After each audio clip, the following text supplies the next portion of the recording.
আমাদের কমিটি যারা আছে তাদের মঞ্চের সামনে আসার জন্য অনুরোধ করছি। কমিটি মেম্বার যারা আছে রুবেল বিনা এবং যারা আছে মঞ্চের সামনে চলে আসবো।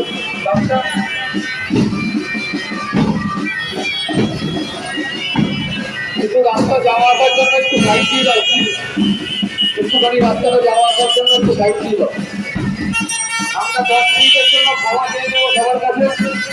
10 মিনিট লাগবে আমাদের এখানে অনুষ্ঠানটা, 10 মিনিট পর আমরা রাস্তা ভাড়া করে দেবো। তাই সবার কাছে পরে বলে অনুরোধ করছি 10 মিনিট একটু আমাদের সঙ্গে সহযোগিতা করবো।